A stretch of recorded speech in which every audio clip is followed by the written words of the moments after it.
Hey, what's up? It's Jim, and today I'm going to talk about the film Cocksucker Blues from 1972. Cocksucker Blues is probably one of the most notorious Rolling Stones films ever made, and probably the one you haven't seen, as it has never been given a theatrical release and never actually really released on any sort of home video unless you're buying a bootleg. Although certain segments have popped up on YouTube and in certain Rolling Stone documentaries, the full film is rarely ever seen, and I recently had the opportunity to see it at Film Forum, which was only playing it twice, and that's it. And really I should talk about why this film is so rare. This film was made in 1972, chronicling the Rolling Stones' American tour in 1972, which was in support of their album Exile on Main Street, and this was directed by Robert Frank and Daniel Seymour, but primarily, I believe, by Robert Frank. But it was shot in a very cinema verite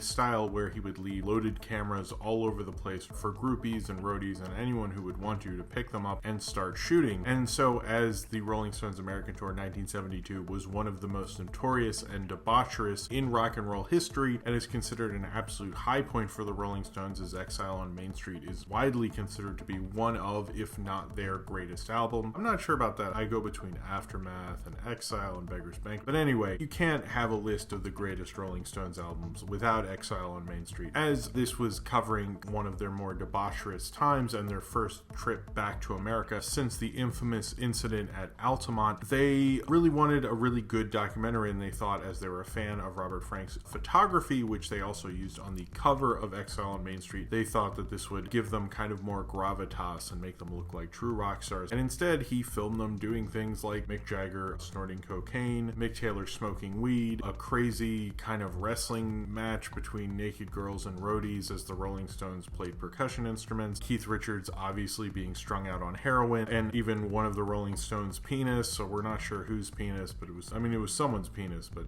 it's kind of insinuated it's one of the Rolling Stones' penis. Lots of Mick Jagger's butt, but they didn't want this film to come out, as they were actually afraid that it would hinder them from coming into America and touring again, and also because they kind of made a lot of money touring in America, so they totally did not want to fuck with that shit. So they legally stopped Robert Frank from being able to release the film theatrically at all. The picture is basically shelved. They shelved it. They weren't ever going to release it. They ended up making the film Ladies and Gentlemen, the Rolling Stones, which is a much more typical concert movie type of thing. It's a lot less remarkable, frankly. It's a much more typical kind of thing, and they released that 2 years later in 1974. But Robert Frank fought back in the later 70s and was able to show this film only under certain conditions. They were that they can only show it 4 times a year, meaning 4 show times total for a whole year, and that's it. And if he is to play those 4 show times, they have to be during an archival setting, meaning like, Film Forum. For this situation was played at the Museum of Modern Art in 2012 during a Rolling Stones on Film exhibit and various cinephile and film festival events, and Robert Frank had to be present while they were playing the film. So it doesn't get shown a lot, and the fact that it's even getting shown twice at Film Forum, to my understanding it only played at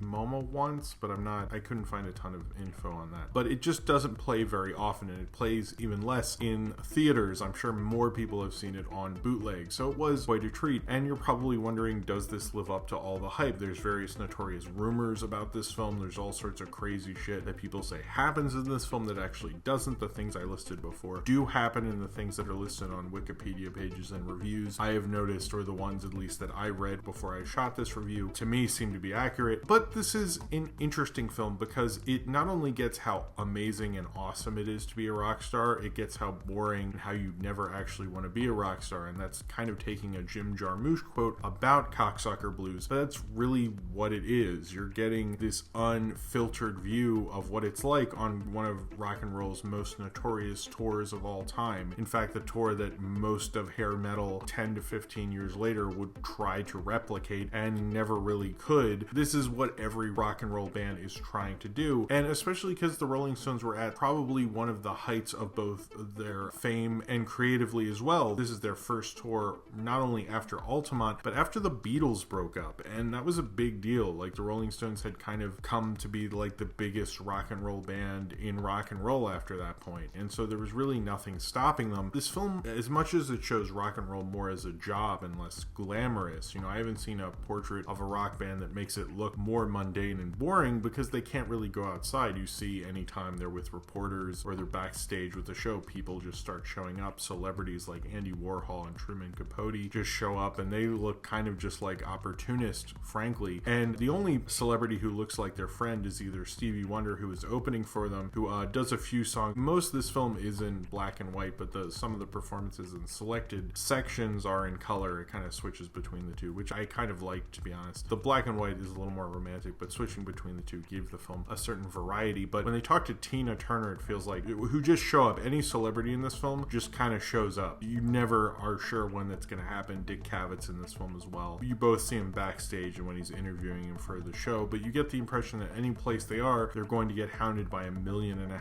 people, because they're like really super famous, and this is such an event. And it was an event. It was a huge tour, and it was one of their highest grossing tours at the time, which I'm sure if I saw how much they made from that compared to what they make now is laughable, because they're crazy businessmen. But this also makes them look very opportunistic. Early in the film, they talk about how Street Fighting Man got banned for how political it was, and it seems like they've ditched all that political crap of the 60s, which helped them get more popular, and being the opportunists they are, have moved on to the decadence of the 70s. It kind of makes Mick Jagger look more like a businessman who certainly likes his friends in the Rolling Stones, but feels more opportunistic than anything, keeping the band going as he knows it's profitable. Keith Richards comes off probably better than anyone in this film, and he like looks like strung out most of the time. Although he could just be super tired after a show, but I mean, probably not. All the human moments with him feel real. It feels like you'd actually want to hang out with Keith Richards, but you'd want Mick Jagger to maybe go over your career options. Although when they explode on stage, you see like how they really get their yayas out. When they're off stage, it gets the mundaneness of it. You kind of understand why they're always trying to find crazy things to do. Like, you see Keith Richards drop a TV out of a balcony on a higher floor in a hotel. It almost kind of makes you want to do things like that to break up the mundane, but it also kind of makes you feel like you're on a trip that's gone on way too long and you can't get out of it. This film really wears on me a little bit because it was so disorganized. I wasn't sure when things were going to happen. I kind of liked that at the beginning, but I kind of got sick of it at the end, although the musical performances are a nice way to break up the tension and really wonderful. But I think this is more of a film for the fans. If you even had heard of their 1972 tour, or are a huge fan of Exile on Main Street, or the Rolling Stones in general, or know the various Rolling Stones things I've said in this review, I absolutely think you should see it, because you get a portrait of the Rolling Stones that you don't really get. You definitely understand why it would be banned, because Mick Jagger looks like such a kind of Svengali, kind of understanding how to mold the Rolling Stones and mold their kind of media image. In certain ways, this movie reminds me almost of a 1970s reality show. It seems like very much a precursor to that. I'm not a huge reality TV person, but the reality shows that kind of show a celebrity and how they kind of have to pass the time. It's supposed to show like Stars Are Like Us, but instead you see like their groupies doing heroin and a quick shot of Mick Jagger doing coke, which, by the way, the shots of like him doing coke and the penis thing are so quick. Like the Mick Jagger coke thing, I was like, oh, he's probably gonna lean in again, because that's gonna be crazier than just this, and it just isn't. I was disappointed. You do see the penis. I wasn't that excited by it, but I'm a heterosexual, and you know, I have a penis. I see it all the time, so it wasn't that exciting to me. And it's really quick. The groupie doing heroin is pretty crazy. There's a scene of a woman talking about how she had her kid taken away because she did so much acid, and she's like, I don't see what the problem was, because that kid was born while I was on acid, which I can't imagine what giving birth on acid's like. That's, whoa. I would like to hear more about this lady. That sounds kind of crazy. It gives you a look at the Rolling Stones that you never thought you would see. It kind of removes the covers, removes a layer that you never thought would be removed. At the time, this is the early 70s, pornography was a lot more accepted, and not in the way it is now. Like, everybody watches Pornhub and stuff. Probably more people watch porn in secret, but like couples would go to movies like Deep Throat and talk about pornography and talk about the ideas behind those films. And so a film like Cocksucker Blues kind of sort of probably could have fit in, and that's what Ray Young said actually at the time, that it probably could have fit in during one of the more liberal times in American society, but the Rolling Stones just didn't really want to do that because they were afraid of not being able to tour, which I think is super lame. I think it would have been the cooler rock star move to just like try to release this film, and I think they probably could release it on Blu-ray and even theatrically now and on demand now, and it would probably do really well and like be really exciting and show like, hey, the Rolling Stones had balls. And apparently the Rolling Stones kind of signed off on it playing at MoMA 4 years ago. They basically just were like kind of in the building right before it was playing, and they were aware it was playing, and they kind of signed off on it playing just at MoMA, but it's as close as an official time as it's ever been. And kind of all the legal parameters is a typical Rolling Stone legal move. This even was named after something that was a way for them to get out of their Decca recording contract, as they recorded the song Cocksucker Blues as their last stipulation in their contract. It's often called Schoolboy Blues, which I guess is to sell it at Kmart or something. I don't know. This film and everything about it is such a Rolling Stones like legal contract in terms of everything that's happened to it, but it's a little more interesting than that. It's a lot more arty than anything the Rolling Stones have made since. Feel very like purposeful and very well made and very nice concert documentaries to really highlight how amazing the band is. And this is like not as into that. It's into showing the nitty gritty, and I think they maybe didn't really understand what they were getting into with Robert Frank, and he really wanted to capture the experience. But it does also make mundane things look incredibly interesting, particularly like when they're like ordering fruit or just like listening to a recording, Keith Richards and Mick Jagger, and Keith Richards complains about the mix. It's all sorts of like just boring things that after a while I was getting a little sick of it, but I like the musical performance with Stevie Wonder and the Rolling Stones is amazing. I like Tina Turner in this. I like kind of witnessing the debauchery of an early 70s rock and roll tour from the band that pretty much invented having the debaucherous rock and roll tour, and their greatest and most debaucherous of all those rock and roll tours was something to bear witness to, and I'm glad I have seen it. It's interesting that the Rolling Stones have quite a few movies that they have shelved and not released, like Rolling Stones Rock and Roll Circus, which wasn't released until 1996 but shot in 1968, but they didn't want to release it after the whole Altamont thing. Altamont got a lot of movies banned. It also killed somebody too, but it seems to be like the Rolling Stones have a notorious thing with like just like shelving movies that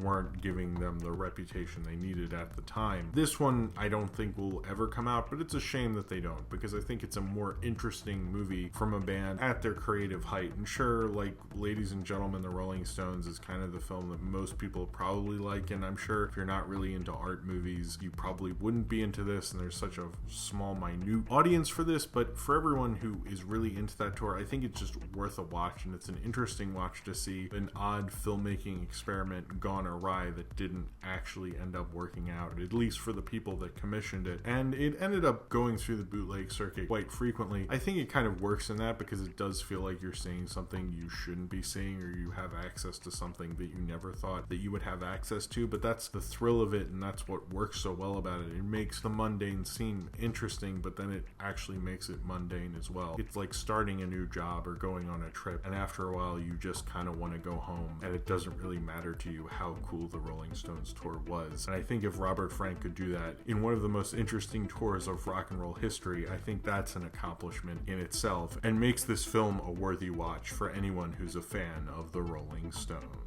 So if you have seen Cocksucker Blues and you would like to talk about it, then comment below in the comments and subscribe if you would like to.